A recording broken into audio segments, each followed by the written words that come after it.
자랑질, 지적질, 이간질, 탐질이 있는데 나이 들어서 친구들뿐만 아니라 질질질 하는 이런 친구들은 나쁜 애들이에요. 자랑질을 한다는 건 우월하다는 걸 보여주고 싶다는 거예요. 지적질을 한다는 건 너를 교정하겠다라고 맘먹고 나선 겁니다. 이간질이라고 하는 건 이 모든 관계를 파토, 완전히 해체시키겠다라고 작정을 한 거예요. 그 어떤 것도 선하지 않습니다. 누군가는 상처받을 것이고 고통을 받게 될 것이고 그 가운데서 관계를 잃어버리게 되니까요.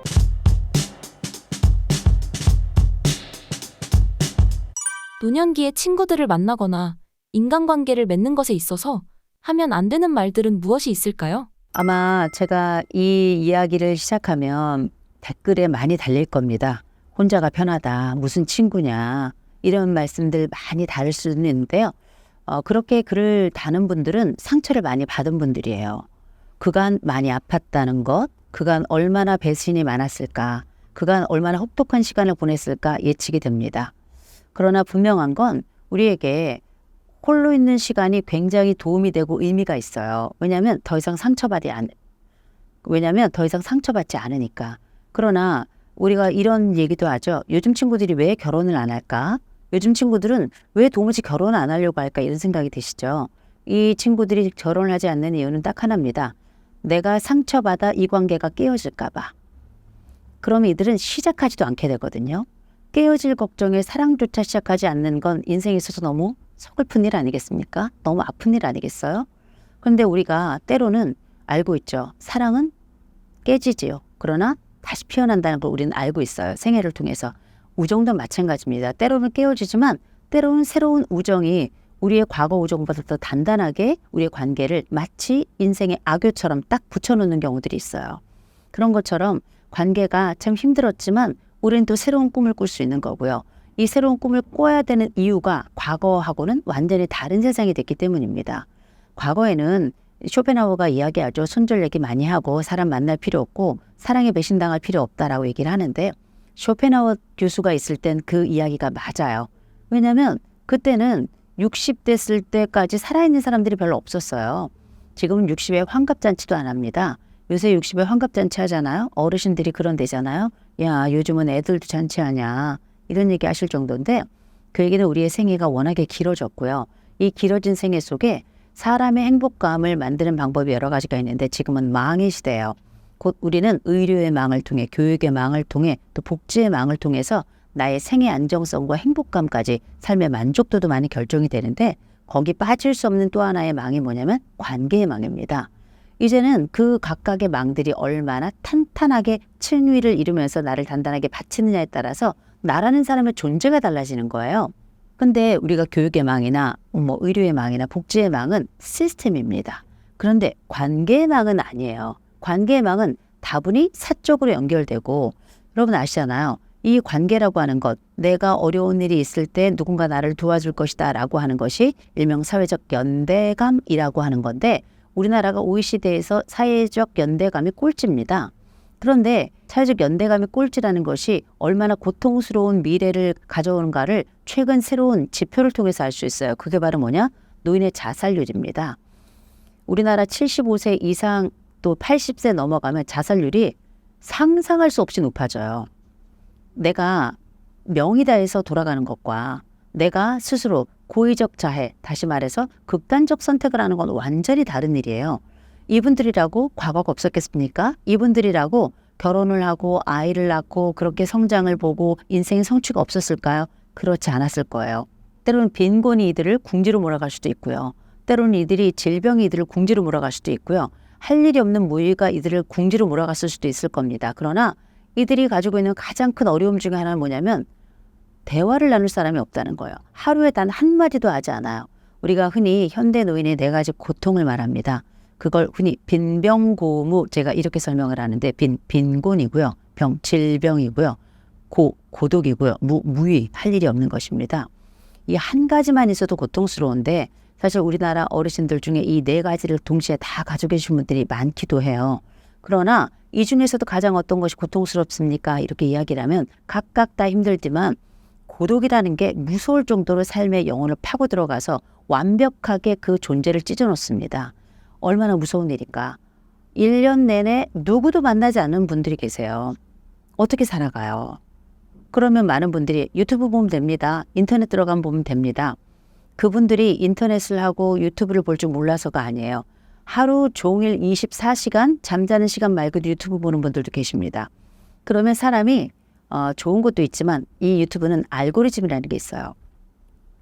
우리 신사임당 채널을 보시는 구독하시는 분들은 이 알고리즘이 좋은 알고리즘을 따라갈 거예요. 왜냐하면 교육 콘텐츠고 성장 콘텐츠이고 또 삶을 돌보고 회복시키는 콘텐츠들이 많으니까.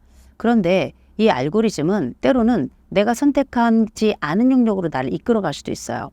그래서 고독에 대해서 봤더니 나중에는 고독한 사람들의 이야기로 그 고독한 사람들의 이야기를 봤더니 굉장히 부정적인 콘텐츠 쪽으로 이어갈 수도 있는 거거든요. 그러면 그런 콘텐츠들이 계속 쌓이고 쌓여서 내 머릿속에 새로운 시냅스 곧 새로운 정보망을 또 형성하게 됩니다. 그러면 내 머릿속이 굉장히 칙칙하고 어둡고 비관적인 방향으로 가요. 또 경우에 따라서 누군가를 많이 비난하는 콘텐츠를 보면 내 머리도 그렇게 비난하는 콘텐츠를 꽉 차게 됩니다. 우울한 콘텐츠를 보면 계속 그 콘텐츠가 내 머릿속을 잠식하면서 우울한 머리 구조를 갖게 되는 거예요. 그래서 사람은 좋은 것을, 밝은 것을, 현명한 것을, 교육적인 것을, 아름다운 것을 그리고 우리 속에서 가능성을 꽃피우는 것들을 자꾸 선택하려고 빛의 방향으로 양지의 방향으로 가려고 애를 쓰는 이유가 우리 뇌가 그렇게 달라지기 때문이거든요. 그런 차원에서 말씀드립니다. 관계에 망을 갖는다는 건 때로는 우리가 참 불편한 친구들도 있고 또 어려운 관계고 또 끊어내고 싶은 관계들도 있어요. 끊어낼 사람은 끊어내야죠. 왜냐하면 이 세상엔 악당도 있고 악마도 있으니까. 그러나 그 이외에 우리가 가지고 있는 삶의 만족감과 내 생의 행복감, 심지어 수명을 위해서라도 우리는 관계를 좋게 형성하는 게 필요하고 또 우리가 관계를 하다 보면 정말 인생에 봄비와 같은 친구들이 있어요. 또 반짝이는 친구들이 있습니다. 세상 고마운 친구들이 있어요. 내가 친구 관계를 끊겠다 하는 분들은 그런 친구들도 끊는 거거든요. 너무 안타까운 일인 겁니다. 내가 마시는 물이 어떤 물인지 계속 마시다 보면 그 물이 내 존재가 되고 내 존재가 그 물을 통해서 새로워지기도 하고 나빠지기도 하잖아요. 친구는 좋은 친구를 많이 사귀는 게 좋습니다. 그러면 나도 좋은 사람이 돼요. 마찬가지로 나이가 들어도 똑같이 나쁜 친구를 만나고 형편없는 친구를 만나면 나도 나빠지는 겁니다. 그러니까 손절하고 싶죠. 그런데 손절한 나는 그러면 선해지는가? 전 그렇게 생각하진 않습니다. 이 충격을 받은 분들은 이 충격 때문에 이 충격과 가까운 비슷한 상황이 생기면 아예 피하려고 하는 경우들이 많이 있거든요. 그런데 이 세상에 자극이 충격만 있는 건 아니에요. 아름다움도 충격이 될 수 있어요. 선함도 때로는 충격이 될 수 있습니다. 그래서 친구를 마다할 것이 아니라 저는 좋은 친구를 유지하는 것, 또 좋은 친구가 내가 되려고 하는 것, 이거 굉장히 중요한 주제가 될 거라고 생각하고요. 또 내가 좋은 친구가 되려고 하면 내 주변에 그렇게 꽃과 나비들이 그렇게 또 따라와요. 그래서 내가 잘 걸러내는 능력도 필요하고 그만큼 좋은 친구를 유지하는 능력도 필요하고 내가 좋은 친구가 되려고 하는 그 의지도 굉장히 중요하다. 이런 사람이라면 나이와 불문하게 많은 사람들이 이 사람과 친구가 되고 싶을 것 같아요. 우리가 친구라는 게 연령 차이가 없잖아요. 지금은 젊은 사람하고도 우리가 친구가 될 수 있고 그렇죠. 페이스북 같은 데 들어오시면 또 인스타에 들어오시면 연령대가 굉장히 다양해요. 7살도 있어요. 네, 그리고 저한테는 100세 넘은 분도 제 페이스북 친구고 인스타 친구거든요. 저는 이분들이 다 소중합니다. 이제 우리가 만나는 물리적인 친구뿐만 아니라 이제는 세상이 달라져서 도구, 이 인터넷이라고 하는 도구를 통해서 전 세계 사람들이 다 친구가 됐잖아요. 그 친구들과 우리가 늘 소통하는 건 아니에요. 그냥 좋아요 누르고 어떨 때는 그냥 어려운 일 있을 때 위로하고 이 정도지 그 친구가 나에게 뭐 돈을 빌려달라고 그런다? 저도 안 빌려주죠. 또 나에 대해서 욕을 한다? 괘씸하지만 그냥 둬요. 경우에 따라 너무 이상해서 다른 사람들에게 피해까지 준다? 그럼 저도 그 친구를 뭐 삭제합니다. 인스타, 페이스북, 우리가 알고 있는 SNS 이런 곳에서도 내가 친구를 대하는 방식이 여지없이 드러나요. 그러나 이런 말씀 드리고 싶습니다. 그냥 두어라. 웬만하면 그냥 두어라.